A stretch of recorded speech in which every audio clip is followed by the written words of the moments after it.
გამარჯობა, ჩემო ძვირფასო ტელემაყურებლებო, რადიო მსმენელებო, ყველას მოგესალმებით.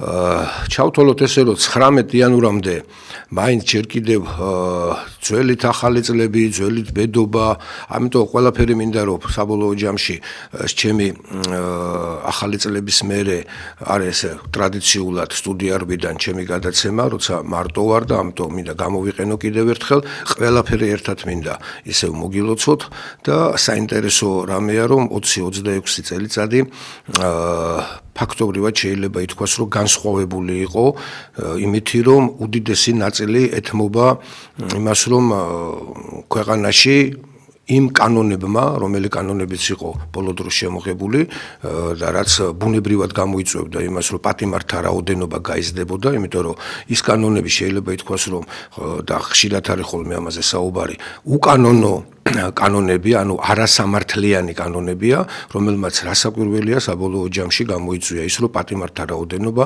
საქართველოში გახდა დაახლოებით იმდენივე, 48,000 იყო წინა რეჟიმის დროს და მაშინაც გრძნობდნენ ადამიანები იმას, რომ ციხეებში მთლად კარგი მდგომარეობა არ იყო და აქედან გამომდინარე თუ შევხედავთ, რომ დღესაც ამ ციფრს მიუახლოვდით, თითქმის 57,000-ია ლაპარაკი და მიდის საუბარი იმაზე, რომ არ არსებობს გადაცემები, მე ტელევიზიებს ვლაპარაკობთ, რომელსაც ჩვენ შეიძლება ითქვას, რომ ლიბერალურ ტელევიზიებს ვეძახით, თუმცა არალიბერალურ ტელევიზიებშიც ასევე მიდის საუბარი იმაზე, რომ ყველა უსურვებს იმას, რომ აი სინდისის პატიმრებზეა საუბარი, ადამიანებზე პოლიტპატიმრებზეა საუბარი, ხო, ამ ყველაფერმა მიგვიყვანა იქამდე, როდესაც ამ რაოდენობის, ასე ვთქვათ, სამართლობა ხდება, უნდა დავფიქრდეთ იმაზეც, რომ მაგრამ დანარჩენი პატიმრები ვინც არიან, იქ სამართლიანი შეიძლება ყოფილიყო ეს ხელისუფლება, ის კანონმდებლობა, რომელიც გვაქვს, არის თუ არა სამართლიანი და მეორე კიდე ემატება იმას, რომ თვითონ კანონის ფარგლებშივე არ ხდება, ასე ვთქვათ, ადამიანთა დაპატიმრება და სამართლიანი გასამართლება, ხო? როდესაც უკვე ჩვეულებრივი გახდა და ვერ ამოვედით. ჯერ კიდევ კომუნისტების დროიდან მოყოლებული იყო, ხო, ჩადებების ინსტიტუტი, დღესაც ის ინსტიტუტი ისე მუშაობს, ძალიან ბევრ ადამიანს არასამართლიანად აქვს მისჯილი, რა ქვია, სასჯელი, რომელიც აქვს, ხო, უსამართლო სასამართლოების, რომელიც საბოლოო ჯამში ეფუძნება ასევე უსამართლოდ იმ პროკურორებისა და სახელმწიფო რასაც წარმოადგენს, ხო, სახელმწიფო ბრალდებას და გამომძიებლებისგან რაც ხდება და ეს ყველაფერი გროვდება, არის, ასე ვთქვათ, უდიდესი პრობლემა, რომელიც რასაკვირველია გავლენას ახდენს მთლიანად უკვე საზოგადოებაზე, რომელიც თუნდაც გარეთაა დარჩენილი. მე ასევე ვფიქრობ იმას, რომ ბევრი ის ადამიანი, რომელიც დღესდღეობით პოლიტიკური, ასე ვთქვათ, მოტივით, პოლიტიკური საბოლოო ჯამში мотивация მათი გამოსვლისა შეიძლება პირდაპირ პოლიტიკური სარ აქვს, რა ქვია, მუხლით მიყენებული ბრალდება და სასჯელსაც ზოგიერთი იხდის, მაგრამ სინამდვილეში ხომ мотивация პოლიტიკური იყო მათი და პოლიტიკურია ნებისმიერის мотивация, რომელიც არ ეთანხმება იმ სახელმწიფო წყობას, არ ეთანხმება იმ სახელმწიფოს, იმ რეჟიმს, რომელიც არის სინამდვილეში გამეფებული და აქედან გამომდინარე ეს ადამიანები ნახავენ ძალიან ბევრ რამეს. იმიტომ რომ ყველაფერს აქვს როგორც ცუდი მხარე, ისევე რაღაც გარკვეულ ნაწილში აქვს ხოლმე დადებითი და პოზიტიური მხარეც, ხო? ადამიანთა დიდი ნაწილი არ ფიქრობდა იმაზე, რომ შაბლონურად ხანდახან არის ხოლმე, როცა ადამიანებს წაუყენებენ ბრალს და ვიღაცას მიაჩნია, რომ რადგანაც ასე დაარქვა სახელმწიფომ, ეს ნიშნავს იმას, რომ ალბათ ეს ადამიანი ჩამოყალიბებული შაბლონია, ხო, ადამიანებში, ეს ადამიანი მართლაც არის დამნაშავე და ხშირ შემთხვევაში ამ შაბლონებით აზროვნებენ ხოლმე ადამიანები. ეს შაბლონები იმ შემთხვევაში ირღვევა, როდესაც უკვე ვხედავთ, რომ თუ კი ერთ ადამიანს უსამართლოდ ექცევიან, თუ კი ადამიანთა გარკვეულ ჯგუფს უსამართლოდ ექცევიან და ეს ადამიანები შედიან და ბევრ უსამართლობას ნახულობენ იქ, ეს იმას ნიშნავს, რომ პრობლემის დანახვის ახალი კუთხე გამოჩნდა, ხო? ეს ახალი კუთხე საბოლოო ჯამში ნიშნავს იმას, რომ გადახედვა უნდა მოხდეს ყველაფრის და გადახედვა უნდა მოხდეს მთლიანად. აი 19 რიცხვზე მიდის საუბარი, რომ ყველა ელოდება იმას, რომ გარკვეულწილად პრეზიდენტი შეწყალებას გამოაცხადეს. მე უსურვებდი პირველ რიგში იმ ყველა პატიმარს უსურვებ, რასაკვირველია, თავისუფლებას, ყველა პატიმარს უსურვებ იმას, რომ რაც შეიძლება მალე გამოსულიყოს და რეალურადაც მართლაც შეცვლილი იყოს, ფუნდამენტალურად შეცვლილი იყოს ის დამოკიდებულება, რომელიც დამოკიდებულება სინამდვილეში სახელმწიფოს თავისი მოქალაქეების მიმართ აქვს, იმიტომ რომ მაქვს ძალა, ეს იმას ნიშნავს, რომ რეალურად იმასაც მინდა სხვათა შორის შევეხო კიდევაც სწორედ ამას ძალის სამართალზე როცა მიდის საუბარი და ძალის სამართალი ნიშნავს იმას, რომ სახელმწიფო თავისთავად ნიშნავს იმას, რომ ძალმომრეობითი ორგანოა, რომელიც ახორციელებს იმ სამართალს, რომელიც სამართალით სინამდვილეში ოღონდ შეთანხმებულია და ხელშეკრულებით არის, ასე ვთქვათ, გადაცემული, ნებაყოფილობით არის გადაცემული მოქალაქეებიდან სახელმწიფოზე, ხო? და აი ამ თემას მინდა სწორედ რომ დღევანდელი ჩემი ასე ვთქვათ ეს არ ვიცი რა დავარქვა ამას ეს გადაცემა მიუძღვნა და ვფიქრობ რომ აქ მნიშვნელოვანი იქნება ამასაც რატო ვამბობ ამასაც ახსნე იმიტომ რომ განსაკუთრებით დიდი მნიშვნელობა შეიძინა მსოფლიოში ყველაზე გავლენიანი სახელმწიფოს ხო ამერიკის შეერთებული შტატები ამაზე გვინდა არ გვინდა შეთანხმებულები ვართ ხო იმიტომ რომ ეს არის ყველაზე ძლიერი სახელმწიფო, ყველაზე გავლენიანს როცა გულისხმობ, მას აქვს ყველაზე დიდი ეკონომიკა, მას აქვს ყველაზე დიდი სამხედრო პოტენციალი, მას აქვს ყველაზე აი გავლენა აქედან გამომდინარე, იმიტომ რომ შეიძლება გავლენიანი იყო, მაგალითად, ძალიან პატარა სახელმწიფოთ არის, ხო, ვატიკანი ცნობილი, სადაც რეალურად ის მხოლოდ რამოდენიმე კვადრატული კილომეტრია, მაგრამ მისი გავლენა ძალიან დიდია, ხო, როცა საუბარია კათოლიკურ ასე ვთქვათ რელიგიაზე, იმიტომ რომ სადაც კი კათოლიკეები არიან, გავლენა რასაკვირველია ვატიკანს აქვს, თუმცა პატარაა, ხო, ეს ქვეყანა მას არ გააჩნია არც სამხედრო ძლიერება, მას არ გააჩნია არც ეკონომიკური ძლიერება, მაგრამ გავლენა აქვს.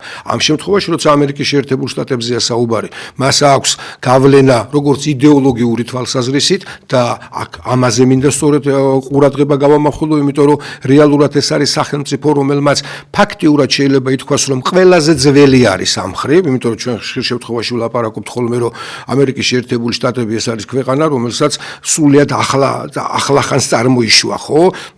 300 წლიანი რაღაც აქვს, რა ვქია, ისტორია აქვს, მაგრამ რეალურად თუ ავიღებთ, ეს არის სახელმწიფო, პირველი სახელმწიფო, რომელიც ფაქტიურად შეიძლება ითქვას, რომ იმ იდეებს ეფუძნებოდა, რომელი იდეებიც უკვე თქვათ მე-17 საუკუნეში თანამედროვე და ამ სიტყვას შემთხვევით არ ხმარობთ, როცა ვეძახით, რომ თანამედროვე ლიბერალური დემოკრატია, ლიბერალური ამ შემთხვევაში მას იწვევს ხოლმე, ხო, ლიბერალური ნეოლიბერალიზმზეა ხოლმე ხანდახან საუბარი, მაგრამ ეს ლიბერალიზმი, რაც იყო თავიდან უდიდგანვე რაც იყო, რასაც შეიძლება თქვას ქართულ ცნობიერებაში კონსერვატიული მხარე, მაგალითად, ეძახდა ილია ჭავჭავაძეს ლიბერალი ბურთივით მრგვალი, ხო, გახსოვთ, ხო, როცა ძველ თაობასა და ახალ თაობას შორის მიდიოდა გარკვეული ჭიდილი, მიდიოდა გარკვეული დაპირისპირება, ეს დაპირისპირება ოღონდ არ ყოფილა დღეს რომ დაპირისპირებები გვაქვს, ეს იყო იდეურ დონეზე დაპირისპირება, ეს იყო კამათი იმისა, თუ ქვეყანა როგორ უფრო კარგად უნდა განვითარებულიყო, როგორ შეძლებდა ეს ქვეყანა თავისი სუვერენიტეტზე შეიძლება ლაპარაკი ცოტა მაშინ ზედმეტი იყო, თუმცა სინამდვილეში ამისკენ მიდიოდა მზადება, რომ იმიტომ ახალი დაკარგული ჰქონდათ, ხო, სუვერენიტეტი, როდესაც რუსეთმა ფაქტობრივად მაშინ მიიერთა საქართველო და აქედან გამომდინარე თაობები არსებობდნენ, რომელსაც ელემენტარულად დამოუკიდებლობა რა იყო ეს ახსოვდათ, თავიანთი სამეფო ჰქონდათ და არა მარტო ტახტი ამ შემთხვევაში, არამედ ავტოკეფალიაც კი, რომელიც მე შემდგომ რუსეთმა გააუქმა და მათი სუვერენიტეტი დაიმცრო. ხო, ამიტომ აქედან გამომდინარე რასაკვირველია მათში შინაგანად ბუნებითად იყო ის მომენტი, რომ მათ უნდოდათ, რომ მათი ქვეყანა ძლიერი ყოფილიყო, როგორც ეკონომიკურად ძლიერი ყოფილიყო, ასევე თავისუფალი ყოფილიყო და აი აქ მივდივართ სწორედ აი აქედან გამომდინარე მივდივართ იმაზე, რომ დღევანდელ სიტუაციაში, როდესაც საუბარი მიდის თავისუფლებაზე, როდესაც საუბარი მიდის, ხო, რა არის სუვერენიტეტი და აი აქ ამერიკის შეერთებული შტატები რატო ვახსენე, ერთ-ერთი სადაო საკითხი გახდა, როდესაც ამ ქვეყნის, ასეთი ძლიერი ქვეყნის პრეზიდენტი ამბობს იმას, რომ ერთადერთი შემაჩერებელი, რაც მე მაქვს, ეს არის მორალური კანონი. ეს არის ჩემ შიგნით არსებული მორალი. ხო, დანარჩენი, ხო, საერთაშორისო სამართალზე როცა მიდის საუბარი, ხო, ის ამბობს, რომ საერთაშორისო სამართალი ჩემი შემაკავებელი არ არის. და მე აქედან გამომდინარე მინდა, რომ ამ მიმართულებით ვისაუბრო და დღევანდელი დღე მიუძღვნა ამას, იმიტომ რომ ფაქტობრივად ეს ფუნდამენტი, რომელზედაც შეიძლება ითქვას, რომ ბოლო 100 წლეულია, ხო, რა არის საერთაშორისო სამართალის სინამდვილეში, ხო, ერთა ლიგის საფუძველზე უკვე მეორე მსოფლიო ომის მერე ყალიბდება გაერთიანებული ერების ორგანიზაცია, რომელიც რაღაც გარკვეულ წესრიგზე თანხმდება, რომელიც რაღაც გარკვეულ წესრიგს აყალიბებს სახელმწიფოებს, სუვერენულ სახელმწიფოებს შორის და სუვერენულ სახელმწიფოებს შორის მყარდება რაღაც ურთიერთშეთანხმება. ოღონდ საფუძველი ამისი, ისევ და ისევ ალბათ, სწორედ ამიტომ საუბრობ ამას, საფუძველი ამისი რასაკვირველია ადამიანის ბუნებით სამართალს ეფუძნება. და რა არის ბუნებითი სამართალი? ხო, სხვათა შორის ერთი სამართლიანი იქნება ალბათ ამის თქმაც, ამ რამოდენიმე დღის წინ მომიწია სწორედ ამ თემებზე საუბარი ჩემს მეგობართან, ძველ, ასე ვთქვათ, პარტნიორთან, ეროვნული მოძრაობიდან მოყოლებული ვალერი გელბახიანთან, რომელსაც მე ვთვლი, რომ უბრალოდ ცდება ეს ადამიანი და სახელმწიფო ბოლომდე არ იყენებს ამ ადამიანის იმ პოტენციალს, რომელიც მას გააჩნია. ხო, ისევე როგორც ძალიან ბევრი ადამიანი სხვადასხვა სფეროში და იგივე თუნდაც სამართლის სფეროში და ის ახლა დღესდღეობით ადვოკატობით, ასე ვთქვათ, ირჩენს თავის თავს, თავის ოჯახს არჩენს, ყოფით, ასე ვთქვათ, იმ პრობლემებს აგვარებს და ერთ-ერთი ყველაზე შეიძლება ითქვას ძლიერი და კარგი ადვოკატია, მაგრამ მე რატო ვამბობ ამას? ხო, საუბრობდით იმაზე, რომ რა არის, ხო, სამართლიანობაზე ვსაუბრობდით, საერთაშორისო პრინციპებზე ვსაუბრობდით, მომიწია გამომდინარე იქიდან, რომ ის ჩემი ძმის ადვოკატი იყო და პირველ საქმეში ჩემი ძმა, როდესაც გამართლდა და ფაქტიურად შეიძლება ითქვას, რომ მე არა მარტო მას, არამედ მაშინ მოსამართლესაც გადაუხადე მადლობა, არა მარტო ერთ მოსამართლეს, არა შემდგომაც იყო უკვე აპელაციაში, როდესაც იყო საქმე და იქ აპელაციის მოსამართლეებსაც და ვთქვი კიდევაც, რომ გარკვეულწილად სასამართლო ცდილობს შეინარჩუნოს გარკვეული დამოუკიდებლობა და სასამართლოს თუნდაც ამ ფორმით გარკვეული დამოუკიდებლობის შენარჩუნება ეს კიდევ ნიშნავს იმას, რომ ქვეყანა ჯერ კიდევ ბოლომდე არ არის აქცეული, თუმცა რასაკვირველია, სასურველი უფრო მეტია, რომ იყოს, რადგანაც ელემენტარულად ნებისმიერი მოსამართლე, რომელიც კარგად ხედავს და კიდევ ვამბობ, არ ჭირდება ხანდახან მოსამართლის კვალიფიკაცია იყოს მაღალი. ხო, ჩვეულებრივი საშუალო სკოლა დამთავრებული ადამიანი, რომელსაც შეუძლია წაკითხული შინაარსიდან გამოიტანოს აზრი და ახლობით ამ დონეზეა ხოლმე ხშირად საქმეები, რომელსაც მოსამართლეები 9 თვეს ანდომებენ იმისათვის, რომ საბოლოოდ შედეგი დადგეს. თუმცა კიდევ ვამბობ, ეს იმ პირობებში, რა პირობებშიც დღეს ქვეყნის სამართალი დგას და ქვეყნის, ასე ვთქვათ, სახელმწიფო შეკვეთა რაც არის, ხო, და სახელმწიფო შეკვეთას პოლიტიკური ორგანო იძლევა ხოლმე და პოლიტიკოსები განსაზღვრავენ ხოლმე ამ პირობებში კიდევ ბარაქალა მათ და კიდევ რაღაცას რომ უძლებენ და ცდილობენ სახე შეუნარჩუნონ თანამედროვე სახელმწიფოებრიობა რაც არის, იმიტომ რომ ყველა თანამედროვე სახელმწიფო ამბობს ყოველ შემთხვევაში დეკლარირებს იმას, რომ ისინი დემოკრატიული არიან. ხო, აი ქართული ოცნებას რა ქვია სინამდვილეში, ხო, სრულ სახელს თუ ავიღებთ, ქართული ოცნება დემოკრატიული საქართველო. ხო, მას პრეტენზია აქვს დეკლარირებით ის ახდენს, რომ ის დემოკრატიას იცავს, თუმცა მისი ბუნება დემოკრატიული ნამდვილად არ არის. ხო, აი ამ თემებს მინდა სწორედ შევეხო, იმიტომ რომ სწორედაც ტრამპი რასაც ამბობს, რომ ჩემთვის მხოლოდ და მხოლოდ მორალი განსაზღვრავს, იმიტომ რომ საერთაშორისო სამართალი გადღაბნილია, საერთაშორისო სამართალი არ მუშაობს და აქედან გამომდინარე დადის ყველაფერი ისევ იმ ადამიანებს შორის სამართლის დამყარებას. ანუ სახელმწიფოებს შორის სამართალი, რომელსაც კიდევ ამბობ, დიდი ხანის ისტორია არა აქვს, იმიტომ რომ თუ შევხედავთ კაცობრიობა რამდენი ხანია არსებობს და კაცობრიობის არსებობას მე გულისხმობ, როცა უკვე ჩამოყალიბდა საზოგადოებრივად ადამიანი, ბრინჯაოს ხანიდან მოყოლებული რკინის ხანის დროს გარკვეულწილად ადამიანები უკვე საზოგადოებას აყალიბებენ. როდესაც ადამიანების თავიანთი სამართალი, რაც ბუნებითი სამართალია და ბუნებითი სამართალი და ამაზე ვსაუბრობდით სწორედ ვალერი გელბახიანთან და მან მითხრა, რომ აბა კიდევ ერთხელ გადახედეო ჯონ ლოქსო და აქედან გამომდინარე შეიძლება ითქვას, რომ აქედან გამიჩნდა სწორედ ის იდეა, როდესაც მართლაც გადავხედე, იმიტომ რომ კარგად ყველაფერი ასე ვთქვათ ადამიანები ხშირ შემთხვევაში ვივიწყებთ, ალბათ ბევრი ადამიანის რომლისთვისაც ახლა ეს სახელი და გვარი რომ მახსენე, ხო, ამ ინგლისელის, რომელიც მე-17 საუკუნეში იყო და ფაქტობრივად შეიძლება ითქვას, რომ ის ითვლება სწორედ თანამედროვე ლიბერალური პოლიტიკის ფუძემდებლად და ამ სიტყვას თანამედროვესაც არ ხმარობ ტყუილად, იმიტომ რომ მანამდე არსებული იყო, ხო, იმიტომ რომ ყველა ვარიანტში ჯონ ლოკი, როდესაც თავის თეორიებს აყალიბებდა და კონკრეტულად თანამედროვე ენაზე გადმოსცა მთელი რიგი ასე ვთქვათ მექანიზმები, რომელიც შემდგომ უკვე შეიძლება ითქვას, რომ მონტესკიემ უკვე იმ მექანიზმად, რასაც ხელისუფლების კანონთა გონში ფაქტურად ხელისუფლების დაყოფის პრინციპი შემოიტანა, პირველი ასეთი სახელმწიფო, რომელიც ზუსტად ამ პრინციპზე აიგო, სწორედ ამერიკის შეერთებული შტატებია. მანამდე არსებული, ასე ვთქვათ, აი ჯონ ლოკიც როცა იწყებს, ეს არის ინგლისში ურთულესი მდგომარეობა, შიდა დაპირისპირება აბსოლუტურ მონარქიასა და კონსტიტუციურ მონარქიას მომხრეებს შორის.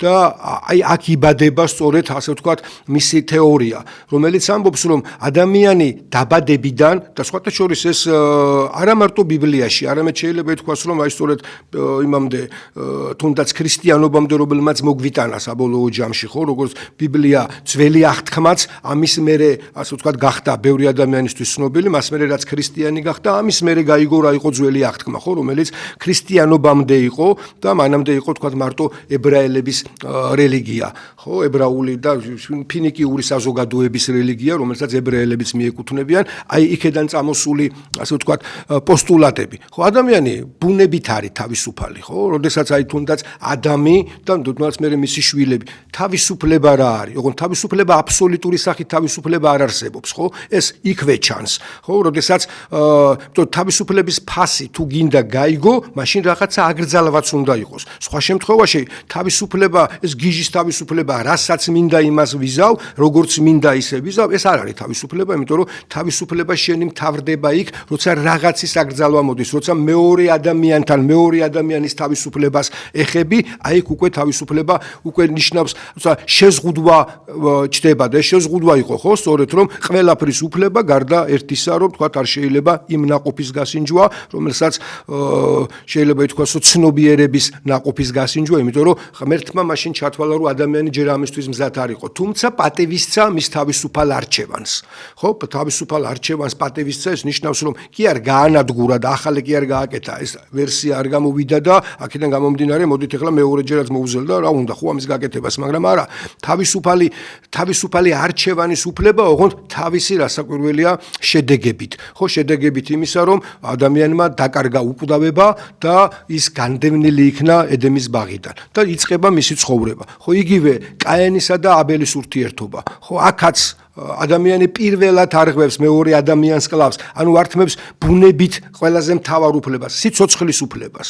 ხო, სიცოცხლის უფლება ეს არის ერთ-ერთი მთავარი უფლება, ოღონდ ამას თანსდებს, სიცოცხლის უფლებას თანსდებს თავისუფალი არჩევანის უფლება, ანუ თავისუფლება და რასაკვირველია დამოუკიდებლობა და დამოუკიდებლობა თავისთავად უკვე ნიშნავს იმასაც, რომ საკუთრების უფლება. ხო, იმიტომ რომ ადამიანი საკუთრების წარმოშობაც როგორ არის, ხო, ჩემი ინტელექტით, ჩემი პიროვნული მონაწილეობით რაღაც ბუნებრივ რესურსზე, რაღაცაზე მოვახდინე ზემოქმედება და აქედან გამომდინარე მოვიპოვე უფლება იმისა, რომ ის ჩემია. ხო, მიწა დავამუშავე და მიწა ჩემია. შევქმენი რაღაცა, ხო, ესე იგი ჩემი, ასე ვთქვათ, შრომა ამაში ჩადებული და შრომაც ერთ-ერთი მთავარი საკითხია, ხო, როცა იგივე სხვათა შორის მე კიდევ უფრო დაიხვეწა ამაზე ლაპარაკი და საინტერესო იყო. ესე ხელწამოკლეთ, როდესაც ამბობენ ხოლმე იგივე მარქსზე როცა მედი საუბარი, იქაც შრომა ერთ-ერთი მთავარი თემაა, რომლითაც თანასწორობის პრინციპზე მიდიან ადამიანები, ხო? სად გადის ეს თანასწორობის ზღვარი?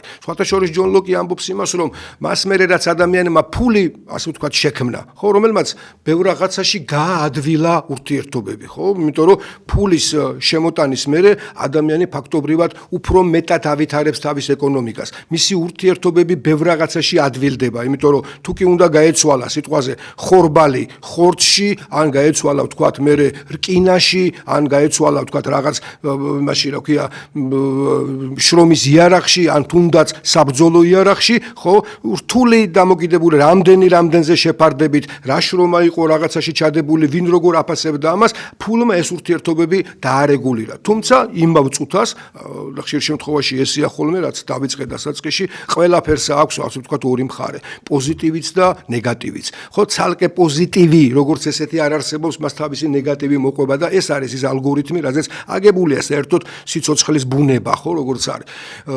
აი, იმ წუთშივე შემოვიდა უთანასწორობის მომენტი, გააჩინა ამ ფულმა, იმიტომ რომ ფულის დაგროვება არაფუჭებადია, მისმა დაგროვებამ გამოიწვია ძალიან ბევრი უთანასწორობები, რომელიც უკვე დღეს თანამედროვე სოფლიოშიც კი, ასე ვთქვათ, ეს უთანასწორობები სახეზეა და ადამიანი ხშირად სწორედ ამას ცდილობს, რომ ეს თანასწორი უფლება მოიპოვოს. ოღონდ ზღვრები ამისი, ხო, უძველესი დროიდან მოყოლებული ადამიანი სულ ამას ფიქრობს, რომ შექმნას ისეთი ურთიერთობა და ისეთი საზოგადოება, სადაც ადამიანი სწორედ თავისუფალიც იქნება, სადაც ადამიანის საკუთრების უფლება დაცული იქნება და ადამიანი შეძლებს თავისუფლად და ღირსეულად განვითარებას. აი დღევანდელ ევროპაზე მე ადრეც მქონდა ნათქვამი, რომ აქ საუბარი იმაზე კი არა სიცოცხლის უფლებაზე, ან თუნდაც ადამიანის უფლებებზე, ხო, არამედ და მის ასე ვთქვათ პირობებზე. არამედ დღევანდელი თანამედროვე ევროპა, რომელიც შეიძლება ითქვას, რომ ერთ-ერთი უძველესია, ვინც ამ მთავარ პრინციპებზე ჩამოყალიბდა. ხო, მისი საფუძველი გარკვეულწილად ალბათ შეიძლება ითქვას, რომ სწორედ ბერძნული ფილოსოფიიდან მოყოლებული, ქრისტემდე არსებული ბერძნული ფილოსოფია და ამაზე იყო საუბარი, იმიტომ რომ თქვათ იგივე სოკრატე თავის ასე ვთქვათ, სოკრატე როცა ვლაპარაკობთ, ვიცით ალბათ, ხო, სოკრატეს ერთი ბწკარი არ აქვს დაწერილი თვითონ, მაგრამ პლატონმა ასე ვთქვათ დაწერა, არა მარტო პლატონმა, მაგრამ პლატონი იყო ის, ვინც ფაქტობრივად შეიძლება ითქვას, რომ სოკრატეს სიკვდილის დასჯამ ალბათ იმოქმედა, ხო, ადამიანის, რომელიც ყველაზე შეიძლება ითქვას, რომ მისი გადასახედიდან, თუმცა აქაც მიდის ხოლმე დავა, რომ ეს პლატონის აზრებია და პლატონი წერს ამ ყველაფერს და სოკრატე მოყავს როგორც პერსონაჟი, თუ რეალურად მართლაც სოკრატეს აზრებია, ხო, ამაზე იყო კამათი, მაგრამ საბოლოო ჯამში ამას შედეგობრივად რა მნიშვნელობა აქვს, იმიტომ რომ რეალურად ჩვენ ვხედავთ იმას, რომ სწორედ პლატონისეული გადმოცემა იმისი, რასაც ქვია სახელმწიფო რესპუბლიკა რა არის, ხო, და როგორ მსჯელობდა სოკრატე იმაზე, რომ ადამიანი მაქსიმალურად ყოფილიყო დაცული საზოგადოებაში და სად ახერხებს ასე ვთქვათ საზოგადოება, რაც მე უკვე სწორედ ამის საფუძველზე ჯონ ლოკმა როგორ გადასცემს თავის უფლებას ადამიანი, როცა ის საზოგადოებაში ცხოვრობს, რომ უკეთესად იყოს დაცული, იმიტომ რომ რეალურად ადამიანი მიხვდა ერთ რამეს, რომ თითოეული ადამიანი ამას ვერ ახორციელებს, იმას რომ თავისუფლება იყოს, იმას რომ თანასწორობა იყოს, ის რომ ობიექტური უნდა იყოს, იმიტომ რომ ხდება ხოლმე ძალიან ძნელია ხანდახან შენ თვითონ როცა ხარ მოსამართლე იმ პროცესში, რომელიც შენს პიროვნებას ეხება, შენს ოჯახს ეხება, შენს საკუთრებას ეხება, მიიღო ობიექტური გადაწყვეტილებები, ხო? ამიტომ ადამიანებმა შექმნეს სწორედ სასამართლო და შეიქმნა რეალურად დელეგირება, ანუ გადაცემა მოახდინეს თავისი უფლებებისა იმ ადამიანებზე, რომლებსაც ეს საქმე უნდა გაეკეთებინათ. და ასე შეიქმნა სახელმწიფო საბოლოო ჯამში, როცა ადამიანებმა ნებაყოფილობით,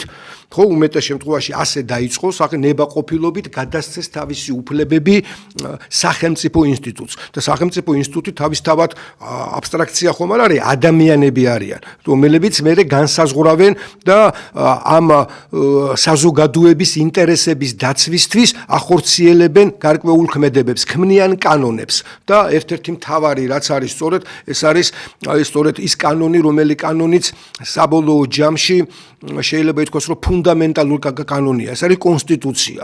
აი, როცა ვთქვით კონსტიტუციურ მონარქიაზე, ანუ მმართველი, რომელსაც აქვს ძალა, ხო, ანუ ძალის სიმართლე. მე ძალა მაქვს, მე ძალა ნიშნავს იმას არა პირდაპირი გაგებით, ხო, ძლიერი ასე ვთქვათ, ღონიერზე არა ლაპარაკი, ძალა მაქვს, იმიტომ რომ მაქვს მემორჩილება, ვთქვათ, სამხედრო ადამიანთა ჯგუფი, მე შემიძლია მოვერიო სხვას, მე შემიძლია ჩემი ასე ვთქვათ, ნააზრევი, ჩემი გადაწყვეტილება, ჩემი განაჩენი თავს მოვახვიო დანარჩენებს და ისინი ვაიძულო, რომ იცხოვრონ იმ სისტემაში, რომელიც სისტემაც შეიძლება ითქვას, რომ ჩემი ნებელობით არის, ხო? ეს არის ძალის სამართალი, ძალის სიმართლე, ხო? აი ამისი შემაკავებლად ხდება კონსტიტუცია. ანუ, როდესაც საზოგადოება თანხმდება და ამბობს, რომ ნებისმიერი პირი და მათ შორის პირველი პირიც ემორჩილება სამართალს. ხო, ეს არის სახელმწიფოების მართვის, ასე ვთქვათ, სხვადასხვა პრინციპი. ხო, დიქტატორული სახელმწიფო, როდესაც არის საუბარი, ხო, როდესაც ავტორიტარული სახელმწიფო, როდესაც ავტორიტარი, ანუ ხელისუფლებაში მოსული ადამიანი თავისი ნებელობით განსაზღვრავს ყველაფერს, რადგან მას ამის ინსტრუმენტები გააჩნია. ხო, ამისთვის მას აქვს ინსტიტუციები, რომელიც მის ამ ნებელობას ახორციელებს. ეს არის დამსჯელი ორგანოები, ეს არის ასე ვთქვათ ის ორგანოები, რომლებიც სახელმწიფოში ახორციელებენ იმ ფუნქციას, რომ საზოგადოება მიცხოვროს. აი მისი შემაკავებელი თუ ჩდება და მასაც აიძულებს კონსტიტუციას დაემორჩილოს, ეს იმას ნიშნავს, რომ უკვე ადამიანებმა შექმნეს ავად თუ კარგად, ყოველ შემთხვევაში მიახლოებული თანასწორობასთან სახელმწიფო, ხო? შექმნეს ისეთი საზოგადოება, სადაც ადამიანის უფლებაა დაცული. აი დღევანდელ სიტუაციაში მე რატო ქვია ქართულ ოცნებას, ქართული ოცნება დემოკრატიული სახელმწიფოა, დემოკრატიული მოძრაობა. იმიტომ ქვია, რომ ის დეკლარირებულად ამბობს, რომ დემოკრატიული ქვეყანაა. ის ამბობს, რომ ხალხის ნებელობას ახორციელებს. ის რას ეყრდნობა და რას ამბობს, რომ მე ხალხმა ამირჩია. რომ მე ხალხის უმრავლესობა მომცა ხმა და აქედან გამომდინარე მე ვაკეთებ იმას, რისი უფლებაც ამ ხალხმა მომანიჭა. და ასეთი იყო სხვათა შორის წინა ხელისუფლებაც, რომელიც ამბობდა, რომ მე ვარ უმრავლესობაში და რადგან ვარ უმრავლესობაში, მე ვაკეთებ იმას, რასაც უმრავლესობის ნება გამოხატავს და აქედან გამომდინარე ჩემი მოქმედებები ლეგიტიმურია. და თქვენ როცა იქნებით ხელისუფლებაში და თქვენ როცა გაიმარჯვებთ, ანუ ამას მიმართავდა ოპოზიციას, მაშინ თქვენ რაც მოგინდებათ ის გააკეთეთ. ხო, ეს არ ნიშნავს, კიდევ ამბობ, შედარების მიხედვით თუ ავიღებთ, რასაკვირველია რაღაც გარკვეული ფორმით შეიძლება ითქვას, რომ აბსოლუტურ მონარქიას და აბსოლუტურ დიქტატურას რასაკვირველია მსგავსი ინსტიტუციურად, თუნდაც იმ ფორმით, რომ უმრავლესობის ნების გამომხატველია, რასაკვირველია ჯობია. ჩვენ შემთხვევაში, ოღონდ აქ პრობლემა სხვა რამე რამდენად ლეგიტიმური ხარ და რამდენად სწორად ჩაატარე ის არჩევნები, რომელსაც შენ ამბობ, რომ ლეგიტიმურია და კითხვის ნიშნის ქვეშ ამისი ლეგიტიმაცია დადგა. და ასეთი რამეები ხდება კიდევაც, ხო, ვერგან რატო ვამბობ სწორედ და რატო მივდივარ აი პირველ დასაწყისამდე ამერიკის შეერთებული შტატები, როდესაც ეს განსაკუთრებით როდის ითქვა, ხო, მადუროს დაკავების მერე, ანუ სუვერენულ სახელმწიფოში შევიდა, მისი პრეზიდენტი დაიჭირა, რომელსაც არ ცნობდა ლეგიტიმურად. ხო, ის ადამიანები, მსგავსად ჩვენი ქვეყნისაც ამბობდნენ, რომ რას ლაპარაკობთ, ჩვენ ლეგიტიმურები ვართ, არაფერი არ გაგვეყალბებია, ჩვენ ჩავთვალეთ, რომ უმრავლესობის ნებას გამოვხატავთ და ეს პრეზიდენტი არის ლეგიტიმური პრეზიდენტი. და ეს პრეზიდენტი, ოღონდ ეს ლეგიტიმური პრეზიდენტი, ათასობით ადამიანს იჭერს. ეს პრეზიდენტი ათასობით ადამიანი გამქრალია საერთოდ, დაღუპული და გამქრალია. ხო, ზოგი გამქრალია, ზოგიც დაღუპულია. ხო, ასეთ სიტუაციაში, ხო, მისი ლეგიტიმაცია ჩათვალა მეორე დემოკრატიულმა სახელმწიფომ, სადაც არჩევნები ლეგიტიმურად ტარდება. და ეს რომ ლეგიტიმურად ტარდება, ეს ნანახი გვაქვს. ჩვენ ნანახი გვაქვს, რომ ტრამპმა წააგო, პრეზიდენტმა ტრამპმა ხელისუფლებაში არსებულმა, ხო, წააგო არჩევნები. მას შეეძლო თუ არ შეეძლო, იგივე როგორც გააკეთა მადურომ, ის რაც გააკეთა დღეს, თქვათ, ჩვენმა დღევანდელმა ხელისუფლებამ გამოეცხადებინა და თქვა არაფერს არ წამიგია.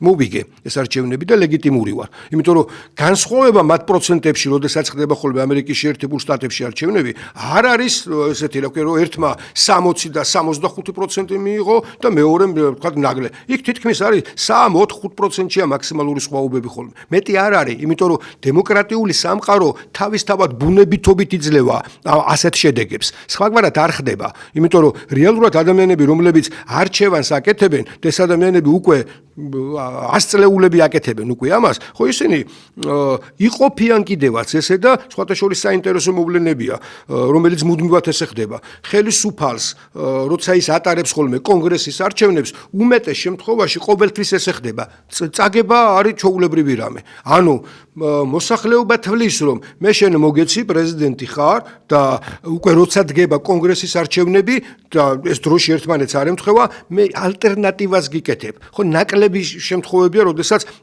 პრეზიდენტის ყოფნის დროს პრეზიდენტის პარტია იგებს ხოლმე კონგრესს.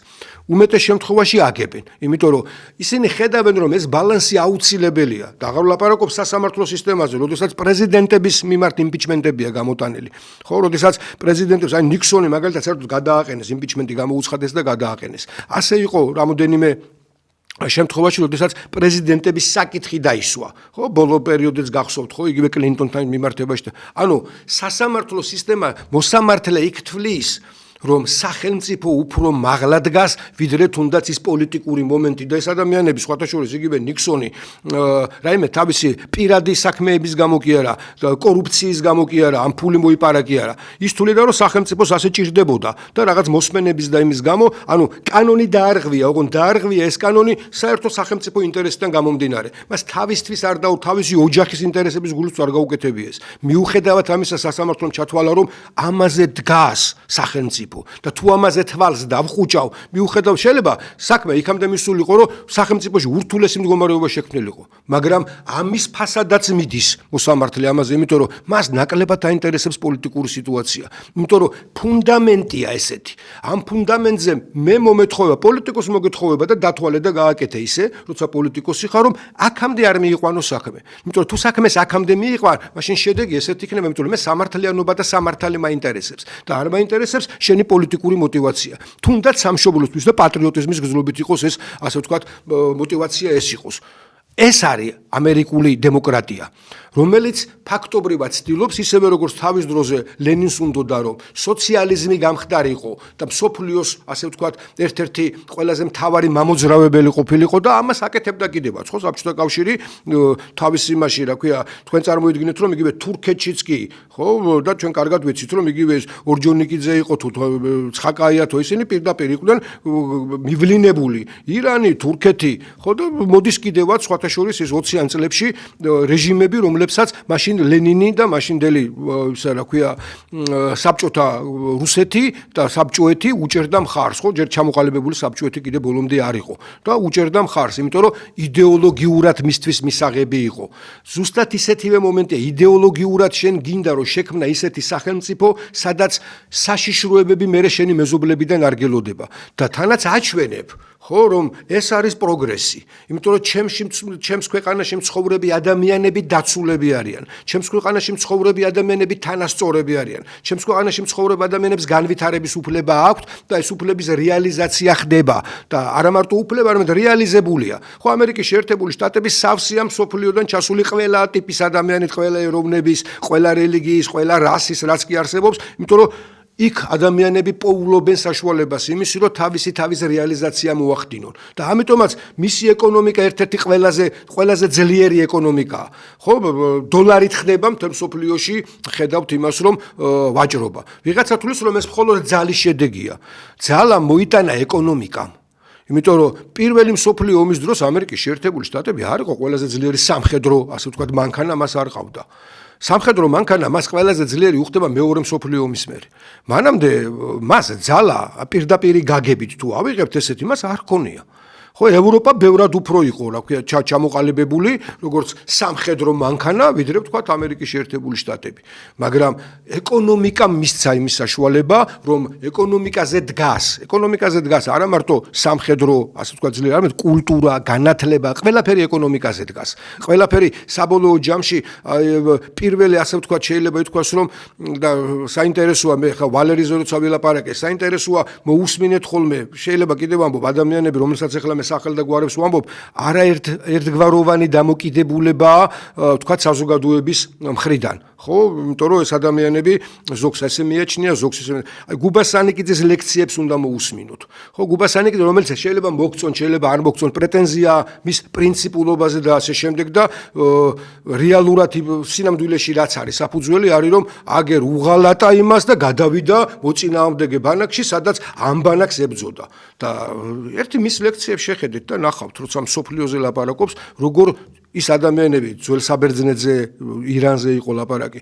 იმას, რასაც ისყვება და იმ პოლიტიკოსებზე, რომელსაც ყובה, ხო უნდა მოусმინოთ ადამიანები კიდევ ამ წაკითხული შინაარსი ან მოსმენელი შინაარსი ხო უნდა გამოვიტანოთ. რაზე მიდის საუბარი? ხო, როგორ სახელმწიფო ინტერესიდან გამომდინარე, როგორ ცვლიან ისინი პოზიციებს. და განსაკუთრებით აი ალკიბიადეზე, რომელზედაც თუ მისი არ მოგეწონებათ, იმიტომ რომ მას ცალკე არა აქვს ამაზე გაკეთებული, ცალკე არსებობს. YouTube-ში შეგიძლიათ შესვლა, მოძებნოთ, ნახოთ, ხო, განსაკუთრებით რუსულენოვანი ახლა მე ინგლისურენოვანი ისე რომ თქვა სამეცნიერო ასე რა ქვია ლიტერატურას ვკითხულობდი ან ვისმენდე, ესე კარგად არ ვიცი, ხო, საყველპუროთ ვიცი, მაგრამ რუსული კარგად ვიცი. აი რუსულენოვანი ალკიბიადაზე მთლიანად არის გადაცემა, სადაც კითხვა ესევეა პირდაპირ დასმული, ხო, ვინ? ყველა სოფლიოს ყველა დროის ყველაზე დიდი მოღალატე, ყველაზე დიდი ავანტურისტი თუ ყველაზე დიდი პატრიოტი. ხო, იმიტომ რომ ათენში დაბადებული, მაშინ ზოგადი ბერძნული კულტურა შეიძლება იყოს არსებობდა, მაგრამ სახელმწიფოებრივად და ეროვნულად ჩამოყალიბებული ერი მაშინ არ იყო. ათენსა და სპარტას შორის, ეს არის სწორედ პელოპონესის ომები, ათენსა და სპარტას შორის იყო რა ქვია საომარი მდგომარეობა. და ათენელი სოკრატესის იყო სხვათა შორის მოწაფე და სოკრატეს ეს მოწაფე გადადის სპარტაში. მოწინააღმდეგე მხარეს და გადადის და იქ ისეღებულობენ, ხო, რომ ყველაზე ისეთი მაგალითი, რომ მეფეც მე თავის შვილს არ ცნობს, იმიტომ რომ მიაჩნია, რომ დედოფალმა უღალატა და ალკიბიადასგან გაუჩნდა. ანუ როგორ იყო, ხო, იქ მიღებული იმ არისტოკრატიაში, იმ მართლობით იმაში, ხო? ამის მერე ირანელებთან მიდის. ირანი, რომელიც პირდაპირ შეიძლება ითქვას დაპირისპირებული ეს ორი განსხვავებული კულტურა ერთმანეთთან და ორი განსხვავებული ცივილიზაცია დაპირისპირებული. და ირანელებს ეუნება რომ დააფინანსოს და ინვესტიციები გააკეთოს სპარტაში, იმიტომ რომ თუ სპარტა და ათენი ერთმანეთს ეჭიდავებიან და თუ კი ის ჩადებს, თუ აქვია ინვესტიციას და სპარტის ეკონომიკაში, გემჩენებლობაში, მაშინ მისთვის ეს უფრო უკეთესია. სინამდვილეში რას თამაშობს ეს ადამიანი, ხო, რომელიც შეიძლება ითქვას, რომ ყველაზე დიდი მოღალატე ერთს უღალატა მეორეს მესამეს ხო, რომელსაც საბოლოო ჯამში ისე კვდება, რომ ირანმაც, ათენმაც და სპარტამაც მე ერთად გაწირა, ხო? რა არის ამის საფუძველი? ამას რატო გეუბნებით? ადამიანებს შეხედეთ და მათგან აიღეთ ის, რასაც ისინი ამბობენ, რასაც ისინი გეუბნებიან, ხო? და ისეთ რაღაცებს, ასე ვთქვათ, გაძლევენ ინფორმაციას, რომელიც მერე გჭირდება. არ მოგაგონათ ალკიბიადე ჩვენთან საქართველოში არავინ? ხო, რაზეც მიდიოდა ხშირად კამათი. მოღალატე იყო თუ პატრიოტი იყო. შვილი კი გაწირა, მაგრამ რამდენად მოტივაციები რა ქონდა, ხო? იმაზე გიორგი სააკაძეზე, როცა მიდის ეს ხშირად იყო ხოლმე ამაზე საუბარი, ჯერ კიდევ ჩვენი მწერლებიც კი თქვათ, როცა წერდნენ გრიგორ რობაქიძე გინდა თუ აი, ანუ მე რას ვამბობ? არსებობს სიტუაცია და მარტივად ნუ უყურებთ ხოლმე რაღაცას. შევხედოთ ამ მოტივაციით, როგორ შეიძლება ის ან მიშისტი იყოს, ან მისი იყოს, რა ქვია, ბიზნესისტი იყოს, ან რა ვიცი, ნების ზვიადისტი ადამიანები, რომლებიც აზროვნებენ, ისინი არავისტები არ არიან. ხო, იმისი არ იყოს, იგივეა ხოლმე იმაზე, რა ქვია, ბერძენიშვილზე. ფილოსოფია გინდათ, ნახოთ, ხო, ჩაწვდეთ, მას მოусმინეთ. და მის გარდა კიდე ბევრია რასაკვირველია, მაგრამ მოусმინეთ იმ ადამიანებს, რომლებიცგანაც ბევრი რაღაცის აღება შეიძლება. იმიტომ რომ თუ გეზარება და შეხვიდე და Google-ში მოძებნო, რომელიც დღეს უკვე გამარტივებულია, YouTube-ში მოძებნო ინფორმაციების მიღება, ამ ადამიანებისგან მაინც აიღეთ, აკრიფეთ და ნახეთ რაზეა საუბარი, იმიტომ რომ საერთო კულტურის დონე თუ არ ავწიეთ, არ გვეშველება სხვანაირად არაფერი. დავრჩებით იმაში, რომ ემოციურ დონეზე ვიმსჯელებთ რაღაცაზე. აქედან გამომდინარეა თუ გვინდა რომ პუტინისა და იმისი რა ქვია ტრამპის გარჩევა შევძლოთ, სად რომლის სიმართლეა, ის რომ დავინახოთ რომ მადუროსთან მართლა მოიქცა თუ არა, ირანში მიმდინარე პროცესები, რამდენად ახდენ ჩვენზე გავლენას, უნდა ჩაერიოს ამერიკის შეერთებული შტატები თუ არ უნდა ჩაერიოს. ასეთ თემებზე როცა ვლაპარაკობთ, რომელიც პირდაპირ კავშირშია ჩვენს ქვეყანასთან, ჯერ ჩვენთანაც გავერკვეთ და დავლაგდეთ. ხო, რაღაც გარკვეული ფუნდამენტი მაინც გავამზადოთ იმისთვის, რომ შეფასებებისათვის რაღაცა პლაცდარმი გქონდეს იმისი, რომ ვიღაცის მოქმედება შევაფასოთ, ხო? აგერ მის თქვა მინდოდა კიდე რომ საინტერესოა აი ამ მიმართულებით ლევან ბერძენიშვილი, რომელიც ამბობს, რომ მე იმისი რა ქვია, არისტოფანისტი ვარ. ხო, რას ნიშნავს? გახსოვთ არისტოფანესის ლირიკულ გადახვევას გავაკეთებ მიმინოში, ცნობილ მხატვრულ ფილმში, ხო, ბუბა კეკაბიძე რო თამაშობს. იქ თელავის ადმინისტრაციის უფროსი აეროპორტის, როდესაც რემონტის იმაზე ადამიანი შემოდის, აი ბიძია ბაბუარო არის იმაში, რა ქვია, შერეკილებში. და რო ეუნება ღებავი, ხო, მალე არის იმაში ასე ვეძახდით, ხო? და ეუნებს განსაკუთრებით საერთოდ რუსულად არის, ხო, რომელი კოლორი ავარჩიო და ბოლოს სამ ვიბირაი კალორი სამ კრას და არისტოფან შენი ჭირიმე ყველას როგორ მე უნდა ვეფარო. აი არისტოფანისტია. ხო, რატო? იმიტომ რომ ალეგორიული აზროვნების მომენტი შემოდის. არისტოფანეს ალეგორიული აზროვნება აქვს და ბევრ შემთხვევაში მასაც აქვს მსგავსი რამ და ალეგორიულად უყურებს ხოლმე რაღაცას. ალეგორია ანუ იგავი. ის რაც ქრისტია თავიდან ბოლომდე რასაც ლაპარაკობს, სულ ალეგორიაა, სულ იგავებით ლაპარაკობს. იმიტომ რომ ადამიანებს ასე უფრო უნდა გააგებინოს. ხო, ამ ალეგორიულზეც გამახსენდა სწორედ რომ კიდევ ამბობ, მე მინდა რომ იქ მივიდე ტრამპამდე, იმიტომ რომ რეალურად რაზეა საუბარი, მაგრამ ეს ფუნდამენტიც მინდა, ეს კუთხეები მინდა დაგანახოთ, საიდან უნდა მივიდეთ რაღაცის შეფასებამდე. ხო, ალეგორიის ერთ-ერთი საოცარი მაგალითია, იგივე პლატონთან, როცა რესპუბლიკაში ისწრებს, მღვიმის ალეგორიას აკეთებს და დაპატიმრებული ადამიანების. ხო, იქ ტყვეები არიან, რომლებიც მღვიმეში არიან და ისე არიან, რა ქვია, ბორკილებ დადებული, რომ მხოლოდ ერთ მხარეს ხედავენ, ერთი მხარეს უყურებენ, კედელს უყურებენ და უკან ამ მღვიმეში ცეცხლი ანთია და სინათლის წყარო ცეცხლია. და ეს ადამიანები ხედავენ მხოლოდ და მხოლოდ ჭდილებს.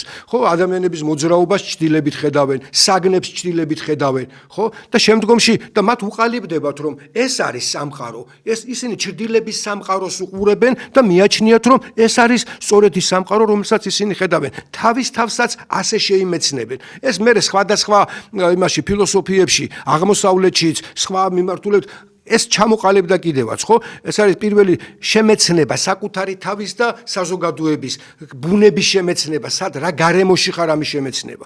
მე ერთ-ერთი ადამიანი თავისუფლდება ამ ბორკილებიდან და ხედავს ცეცხლს. ცეცხლის დანახვა რასაკვირველია თვალს ჭრის, ბუნდოვანი ხდება მისთვის ყველა გაიძღაბნება ყველა საგანი. მაგრამ მე თვალი ეჩვევა ნელ-ნელა და ხედავს, რომ თურმე ის რასაც ხედავდა, ეს ყველაფერი ჭრდილებია და თურმე ყველაფერი თურმე სხვაგვარად არის. და თუ ის იქიდან გარეთაც გამოდის და გამოდის გარეთ, ის საერთოდ ხედავს მზეზე თვალი ეჭრება, საერთოდ ვერც ხედავს ვერაფერს. მაგრამ მე ნელ-ნელა ეხაც ეჩვევა და ხედავს რა არის სამყარო. ხედავს რომ თურმე ისიც რაც მღვიმეში იყოს კიდევ უფრო განსხვავებული ყოფილა და არც ის ყოფილა რეალობა და თურმე რეალურ სამყაროს ხედავს. რაზე აქვს საუბარი ალეგორია? ადამიანები თავს ვიტყვევებთ ხოლმე. ჩვენინებით ვიტყვევებთ, ზოგი ხანდახან გვატყვევებენ, ტელევიზიით გვატყვევებენ, მითი რა ქვია, პროპაგანდით გვატყვევებენ. ეს დატყვევების ფორმებია და საკუთარ თავს ვიტყვევებ და მე რა ხდება, ხო, რომელსაც აი გითხარით, პოვა ხოლმე მასში. შემეცნება, მე შემეცნების უარყოფა, ის რაც დაინახე, იმას უარყოფ. და ამბობ რომ ეს თურმე სხვა რამე ყოფილა და ამის მერე დგება კიდევ უფრო მაღალი კატეგორია. უარყოფის მერე შედიხარ იმაში, რომ თურმე კიდევ უფრო სხვა რამეს ხედავ. და სწორედ ამიტომ, როდესაც სოკრატე გასწირა იმ დემოკრატიამ და სიკვდილით დასაჯა და თან საინტერესო რაღაცა მასაკნეს, როგორ წაუყენეს ახალგაზრდების გარყვნა, ოღონდ თეორიაში და იმაში გარყვნა, რა ქვია, და არა სხვა იმაში კი არა, ფიზიკურ გარყვნილებაში ნუ კი არა. თეორიულად ღმერთებზე, სახელმწიფოზე, ხო, ის ახალგაზრდებს რყვნიდა და რაღაცა სხვას ახალს ასწავლიდა, ხო? ესეც შეიძლება გადმოიტანო, ხო? ბევრ ადამიანს ეს რყნის ახალგაზრდებს რას ეუბნება?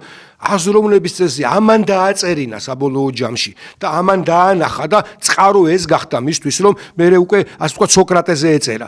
ამას იმიტომ გეუბნებით, რომ იმისათვის რომ რაღაცაზე ვიმსჯელოთ, ვიღაცა ადამიანები შევაფასოთ, განსაკუთრებით ის ადამიანები შევაფასოთ, რომელსაც განათლების დიდი, ასე ვთქვათ, ისა აქვს პლაცდარმი, ხო? არ არის ესე, მარტო იმიტომ მოგეწონა ეს ადამიანი თუ არ მოგეწონა. უიმე თურმე ამან ეს დაარღვია. არავინ არ ვიცით, ის რა ქვია, რანაირი ადამიანი იყო მიქელანჯელო. ხო, შეიძლება მეზობელს არ მოწონდა, იმიტომ რომ არასწორად იქცეოდა. არ ვიცით რა ვინ იყო, რა ვიცი, ნიუტონი და როგორი ადამიანი იყო ნიუტონი ოჯახში, როგორი ადამიანი იყო ნიუტონი მაშინ მეგობრებთან ურთიერთობაში. იყო თუ არა პრინციპული თუ არ იყო. მათ აქვთ თავიანთი, რაც დატოვეს, რაც მოაქვთ, რასაც გაძლევენ. ამას უნდა უსმინო, ეს უნდა მიიღო. და სხვათა შორის წმინდა მამებმა გაითვალისწინეს და გითხრეს, იცხოვრეთ ისე, როგორც ეკლესია, როგორც წმინდა მამები გეუბნებიან. იცხოვრეთ ისე, რასაც ისინი გასწავლიან და არა ისე, როგორც ისინი ცხოვრობენ. იმიტომ რომ ეს გათვალისწინებული იყო. იმიტომ რომ ცხოვრება შეიძლება ადამიანები ისე ვერ იქცევიან. და რამდენჯერ გქონია რომ ადამიანებს პრობლემები შეექმნა, დაბრკოლდა ბევრი, რომ როგორ ეს ამას მასწავლის და ამ დროს თვითონ ამას ასე არ აკეთებს.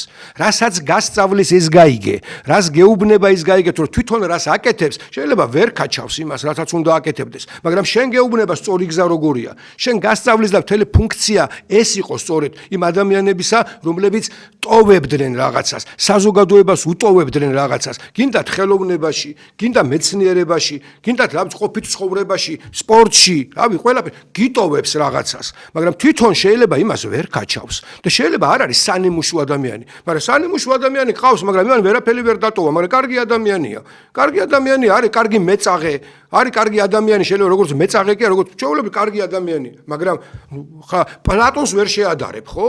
იმიტომ რომ იმას სხვა რაღაცა მოიტანა, სხვა მოგცა, სხვა რანგია, სხვა ხედვა, სხვადასხვა სიფრთხეა. ხო, არ შეიძლება ერთმანეთთან შეადარო რაღაცები, რომელიც ერთმანეთთან კავშირში არ არის. მე ამიტომ გეუბნებით, რომ ტრამპმა რაც დაიწყო, ხო, აი ლაპარაკი რატომ მივედით, რატომ გავიარეს ყველაფერი. ის რასაც ტრამპი ამბობს, ჩაფიქრება უნდა. ანუ აღმოჩნდა, რომ საერთაშორისო სამართალი არ არსებობს. საერთაშორისო სამართლის დარღვევა ძალიან ბევრჯერ გააკეთა. ერთმანეთს აბრალებენ, ხო? საბჭოთა კავშირი აბრალებდა, რომ ნატო არ ღვევდა რაღაცას, თუმცა რაღაც ფორმებში იყვნენ. აი ეს როგორც კი დაიშალა საბჭოთა კავშირი, იმ წუთშივე სიმძიმის ცენტრები უკვე დაირღვა და იუგოსლავიის დაბომბვა და მისი დაშლა, ანუ ევროპაში მოხდა საზღვრების გადასინჯვა. ხო, ამაზე რუსეთმა რეაგირება გააკეთა სხვათა შორის და თქვა კიდევაც, ეს რას აკეთებთ, კაცო? ეს არ არის დაბომბვა მისი არ მომხდარა გაეროს წესდების თანახმად. ხო, იუგოსლავიის დაბომბვა, მაგრამ ჩათვალა იმ შემთხვევაში, რომ ადამიანებს ხოცავენ. და ეს იყო, ასე ვთქვათ, საფუძველი იმისა, რომ გადავარჩინო ის ადამიანები, ამიტომ მე წესს ვარღვევ. და ამ წესის დარღვევა არის კეთილი სურვილებით, კეთილი, ასე ვთქვათ, წყარო ამ ყველაფრისა სიკეთე იყო და ამიტომ დავარღვიეთ. ხო, ვიცი თქვენ რომ მე გასამართლებებიც მოხდა, ჰააგის ტრიბუნალები ეს. ზუსტად იგივეთი რუსმა და მაშინაც ვამბობდი, მაშინ პარლამენტის წევრი ვიყავი და ვამბობდი, იმიტომ რომ რაღაცა მომენტში ჩვენებს პარლამენტში ჩვენებს ამ შემთხვევაში გულისხმობ საქართველოს პარლამენტს და ხელისუფლებაში ყოფს, თორე ჩვენები ერთიან აზრზე არ ყოფილი ვარ და იქვე დავაფიქსირე. რა ვშვებით, კაცო, იქ მხარდაჭერა უნდათ იმისი, რომ ის სეპარატიზმს ფაქტიურად ხარს უჭერდნენ. და მეთქი რუსი ამას ჩვეულებრივად გააკეთებს და იტყვის, რომ აფხაზეთშიც და ცხინვალშიც მე იგივე გავაკეთე. რაც მივიღეთ კიდევაც შედეგად. ხო, მაშინ არ დაუჭირებს ხარი და გაითვალისწინეს, არ ჩემი, არამედ სხვებმაც ურჩიეს. ალბათ თორე მარტო ჩემსაც ისინი არ გაითვალისწინებდნენ, იმიტომ რომ მათთვის მე ის ავტორიტეტი არ ვიყავი, მაგრამ ნუ ალბათ შეიძლება ითქვას, რომ საელჩოებიდან უთხრეს, ან იმათ ვინც მათთვის ავტორიტეტი იყო და რეალურად მაშინ მივიღეთ შედეგად ის, რომ საქართველოს არცნო ის დაშლილი, ასე ვთქვათ, იუგოსლავიის შედეგები. და აქედან გამომდინარე, ვთქვათ, იგივე კოსოვოზე როცა იყო ლაპარაკი და ვთქვათ, როგორ ჩამოიშალა და რუსმა ზუსტად იგივე გამოიყენა. დღეს რაც ხდებოდა და რაც ხდება, ვთქვათ, კოლუმბიაში, როდესაც შევიდა, ის ამბობს, რომ ამ ქვეყანამ ვერ შეძლო თავისი რესურსის გამოყენება. მას აქვს ვებერთელა რესურსი, ნავთობის სახით, საბადოების სახით, ბუნებრივი რესურსების სახით და მისი ხალხი არის მშიერი. და არა მარტო მშიერი, კაცო, ეს ხალხი ჩემთან გადმოდის. ჩემს ტერიტორიაზე შემოდის და თანაც არა მარტო შემოდის, არამედ დანაშაულებრივობასაც აკეთებს, ხო, თელერიგის აქვს, არა ეთნიკური ნიშნით ასე არ ვუყურებ, მე რო ამერიკელი ვარ, იმიტომ რომ მე ყველას ვიჯი, მაგრამ ხო ხედავ ხო ამ რაოდენობას ადამიანებისა და იგივე ნარკოტიკის შემოსვლა. აქედან გამომდინარე მე ვთვლი, რომ თუ კი შენ ამ რესურსებს ვერ იყენებ, ის ამბობს, რომ მე ახლა შევალ ამ რესურსებს ამერიკული ისინი, რა ქვია, იმიტომ თვითონ მას კოლუმბიას არ აქვს მისი დამუშავების არანაირი საშუალება. მე ამ ყველაფერს გამოვიყენებ, ხო, ჩემსა შევიტან, აი როცა საკუთრების უფლებაზეა ლაპარაკი, ოღონდ მე ვთვლი, რომ ეს თქვენია. ოღონდ მენეჯმენტს მე გავაკეთებ. მის დამუშავებასაც, გაყიდვასაც, ფულსაც რასაკვირველია შემოვიტან შენს ქვეყანაში, ოღონდ ამას გავაკეთებ მე. და ამ ფორმით ვაპირებ ამას. არის თუ არა წინააღმდეგობა, ჩემია რა, მე სახში რაღაცა ქონება მაქვს, მიწა მაქვს, რაღაცა მაქვს და ვერ ვიყენებ რა ამას. ან ვიყენებ ისე როგორც მე ვთვლი საჭირო. ჩემ მეუბნები რომ არა, დამშეულია 7 მილიარდი ადამიანი ვერ ცხოვრობს კარგად. და აქედან გამომდინარე, ვაყენებ საკითხს ესე, ჩემი ნებელობა ის ანუ ჩემში არსებული ის შინაგანი კანონი რომელიც მე მაქვს. ანუ ჩემი ძალის სამართალით ხვალ დასდეკ დავждეთ და დავილაპარაკოთ. და დალაპარაკება მოხდება რასაკვირველია. დალაპარაკება მოხდება რუსეთთანაც. დალაპარაკება მოხდება ჩინეთთანაც. ანუ რეალურად ახალი წესრიგის ჩამოყალიბება, როდესაც ჩვენ უკვე ის სახელმწიფოები, რომლებსაც გაგვაჩნია ძალაც, გაგვაჩნია საშუალებაც იმისი, რომ ჩვენი კანონმდებლობით, ჩვენი ხედვით რაღაცა გავაკეთოთ, მე საბოლოო ჯამში რაღაცაზე უნდა შევთანხმდეთ. ისევე როგორც პიროვნებები რაღაცაზე ვთანხმდებით, იმიტომ რომ ხშირად მithქვია, სახელმწიფოები საბოლოო ჯამში პიროვნულ თვისებებს ატარებენ, იმიტომ რომ პიროვნებები მართავენ, იმიტომ რომ პიროვნებები არიან. ზოგან პიროვნებები არიან, რომლებიც მეფეა, ვთქვათ, და აბსოლუტური მონარქია, ზოგან კონსტიტუციური მონარქია, ზოგან დემოკრატიული სახელმწიფოა, ზოგან დემოკრატიას უიბრალებს, მაგრამ ავტორიტარული სახელმწიფოა და ასე შემდეგ, მაგრამ საბოლოო ჯამში პიროვნებების დონეზე დადის ურთიერთობები. აქედან გამომდინარე ჩვენ თანდათანობით ხვდებით თანამონაწილეც ჩვენ ისიც რა ქვია ჩვენს თვალწინ უნდა დაიბადოს ახალი მსოფლიო წესრიგი. ამ ახალი მსოფლიო წესრიგის დაბადება და სხვათა შორის საინტერესოა ჩვენც ხშირად ვამბობდით ხოლმე და ხშირად გვითქვია აქედან ეხლა უკვე შოლმან რა ქვია გერმანიის იმან თქვა რა ქვია კანცლერმა რომ რუსეთი ევროპული ქვეყანაა. და რასაკვირველი ამას დიდი ხანია ვამბობთ რუსეთი რასაკვირველი ევროპული ტიპის ქვეყანაა. ოღონდ არ არის ის დემოკრატია რომელი დემოკრატიაც, იმიტომ რუსეთმა ერთ-ერთმა ყველაზე ბოლომ გააუქმა ბატონყმობა. ხო? ამაში ჩანს, ხო მისი ბუნება. რუსეთი კონსტიტუციურ მონარქიამდეც ვერ მივიდა. ანუ კონსტიტუციით შეზღუდვა ვერ მოხდა. თუმცა ყველაზე ასე ვთქვათ კეთილი და ყველაზე ლიბერალური, ყველაზე ისეთი მეფე ნიკოლოზის დროს მოხდა, რომელიც შედარებით ასე ვთქვათ შეიძლება ჩაითვალოს, რომ ყველაზე მართლაც კაცთმოყვარე მეფე, ლიბერალური მეფე, ჰუმანური მეფე იყო. მაგრამ მოხდა რევოლუცია, რომელმაც კონსტიტუციური მონარქიის ნაცვლად ახალი ტიპის სახელმწიფო მოგვცა. ხო? ამერიკის შეერთებულ შტატებში ასევე ახალი ტიპის სახელმწიფო არ არის კონსტიტუციური მონარქია, მაგრამ სრული დემოკრატია. აქ პროლეტარიატის დიქტატურა დამყარდა. ანუ უმრავლესობის დიქტატურაზე გადავიდნენ. და ამ ტიპის სახელმწიფოზეა ლაპარაკი და ამიტომ ხშირად ყურს ხდება ხოლმე რუსული მოგბეზდება კაც რა. რომ ამ თავრობას პრორუსული სინამდვილეში აზროვნების წესზეა ლაპარაკი. თუ ჩვენ დემოკრატიული სახელმწიფო გვინდა, რომელიც გვაჩვენებს თორე სოფლიოში რომ დემოკრატიული ტიპის სახელმწიფოებში ადამიანის ცხოვრების დონე არის მაღალი.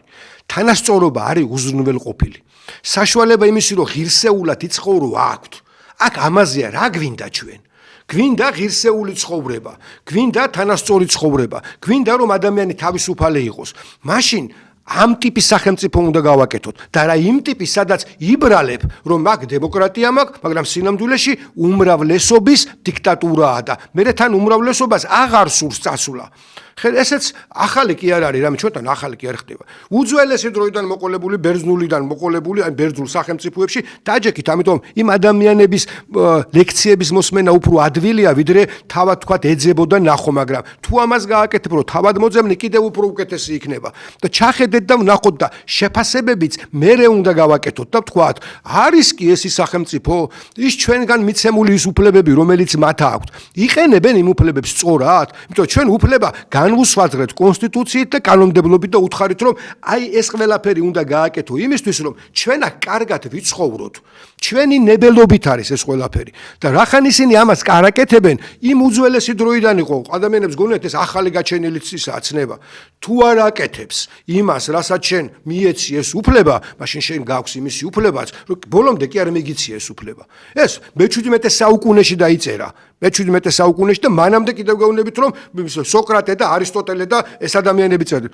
მაშინ შენ გაქვს უფლება როგორც მოქალაქეს, ამ ქვეყნის სახელმწიფოს მოქალაქეს, შენ გაქვს იმისი უფლება რომ ეს უფლება ჩამოართვა ამას და უთხრა შენ არ ასრულებ ამას. შენ ვერ შეძელი რომ შენი ქვეყნის ეკონომიკა ისე დააყენო რომ ადამიანებმა ვიცხოვროთ კარგად, თორე იმ ადამიანთა ჯგუფმა რომელიც შენთან არის ახლოს ის რომ კარგად ცხოვრობს, ეს არ ნიშნავს იმას რომ სახელმწიფოში ყველაფერი კარგადაა. და რადგანაც მე არა მაქვს იმისი უფლება რომ ჩემ შვილს მივცე განათლება. მე არ მაქვს უფლება იმისი რომ ჩემს მოხუც იმას დედას რომელიც სამავტყოფოში წევს სრული მკურნალობა ჩაუტარო. მე არ მაქვს იმის საშუალება რომ ადამიანს ჩემი ოჯახი ნორმალურად ვაცხოვრო, ხო? და შენ გაქვს ფუფუნება გაქვს.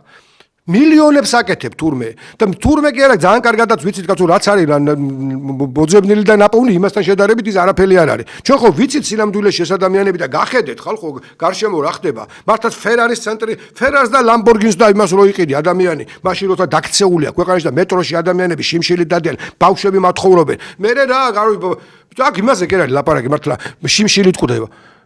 პირდაპირ გაგებით შიმშილითაც ხო მისული ადამიანი აქამდე, მაგრამ შენ როგორ თვლი რომ შენ ლამბორგინით უნდა იარო და იმას ოპელიც არ უნდა ყავდეს კაცო, ველოსიპედითაც ვერ დადის და თვლი რომ ნორმალურია, ეგრე არ ხდება. ეს არ ნიშნავს იმას რომ ნორმალური საზოგადოება უთანასწორობა რასაკვირველი არის, მაგრამ ამ უთანასწორობას რაღაც გარკვეული ნორმები აქვს. გარკვეული ნორმებს თუ გაცდა, არა, ვერ მართავ შენ სახელმწიფოს და კარგად იყავი რა მაშინ და პასუხიც აგეთან. პასუხისგებლობას დგება შენი რომ შენ ეს რაც იშოვეს, სწორად იშოვეს ყველაფერი და შენ ეს რაც გააკეთე და არც ერთს არ მოუთხოვია. მიხეილ სააკაშვილის ვითომ კომისიები შექმნეს. მოთხოვეს პასუხი რამეზე და იმაზე რაც პრეტენზია იყო, იქამდე მივიდა საერთოდ საქმე. და მიხეილ სააკაშვილმა როცა შევარდნაძესთან იყო ლაპარაკი, მოითხოვა და მივიდა იქამდე, რომ ის რაც არასწორად იყო გაკეთებული და სამართლიანობაზე როცა იყო ლაპარაკი, ვერ შეძლო ვერც იმან. იმიტომ რომ შინაგანი ნებელობა ამისი ნიშნავს, რომ შენ თუ ამას იწყებ, მერე ხვალ შენც ამასვე მოგთხოვენ. და ამ ხელისუფლებას ასევე მოეთხოვება და მიდის აქამდე. და ამას დაეხმარება, თუ ეს ვერ შეძლო თვითონ მან, გარედან ეხმარებიან. გარედან დაეხმარებიან იმაში, რომ მათ კი არა დაეხმარებას ჭყალებში გულისხმობ, არამედ აგებინებენ პასუხს. და მივა აქამდე ის საერთაშორისო სამართალი, რომელზედაც ლაპარაკი მიდის და რომელიც ალბათ რამოდენიმე წელიწადში უნდა გამოიკვეთოს და დაალაგდეს, რასაკვირველია აქაც მოვა. და შეიძლება ადრეც მოვიდეს და მართლა შეიძლება ბატონი დავითი გამოდიოდა და რეკლამა იყო იმაზე, რომ გაზაფხულზე შეიძლება დაიწყოს ეს პროცესები. და დაიწყება კიდევაც. სიტუაცია ჩქარდება ძალიან ისე მიდის ყველაფერი, რომ მივა აქამდე. და არა მარტო ამერიკის შეერთებული შტატები, კაცო, რუსიც იგივეს გააკეთებს, იმიტომ რომ რუსი და ამერიკელიც უნდა შეთანხმდეს. იმიტომ რომ სხვაგვარად არ გამოვა. ესეც უძველეს დროშია, ვამთავრებ ახლა ნამდვილად, იმიტომ რომ მანიშნებენ რომ უკვე დროს გადავაცილე. უძველესი დროიდან, შუმერების დროიდან მოყოლებულია ეს, როდესაც პირველი დაჯახება მოხდა, თქვა და იქა პირველ ტექსტებშია, შუმერულ და 2500 წლის წინანდელ ტექსტებში, როდესაც ღმერთები ერთმანეთს შეეჯახდნენ, იქ არის ის მომენტი, როდესაც ეუნება, რომ შენ თუ ეხლა მე მომკლავ, მაშინ მამა ჩემი გააგრძელებს შურისძიებას და მერე შენი ძმა გააგრძელებს, ანუ არ დამთავრდება და მოდით მოვრიგდეთ და რიგდებიან. ასე უნდა მორიგდეს საბოლოო ჯამში. ქვეყნის შიგნითაც თუ არ მოვრიგდებით, ეს გაგრძელდება და გარედანაც მოხდება ჩარევა. ასევე მოხდება, კიდე გეუბნებით, ამერიკაც, რუსეთიც, ჩინეთიც და დანარჩენი ქვეყნებიც შეძლებენ მორიგებას და ჩვენც ამ მორიგებაში უნდა მოვხვდეთ და ჩვენი სუვერენიტეტიც უნდა მოვხვდეთ.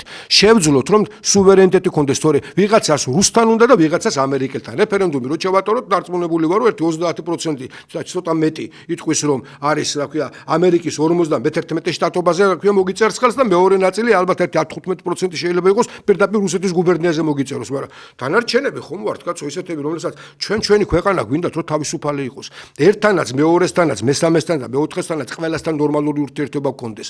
ეს ადამიანებმა თუ არ მოვძებნეთ ერთმანეთი და ამ ადამიანებმა თუ საერთო ჯამში ვერ შევძელით ის, რომ ჩვენი ნებელობით უთხრას, რომ წადი ამ ხელისუფლებას, ხო?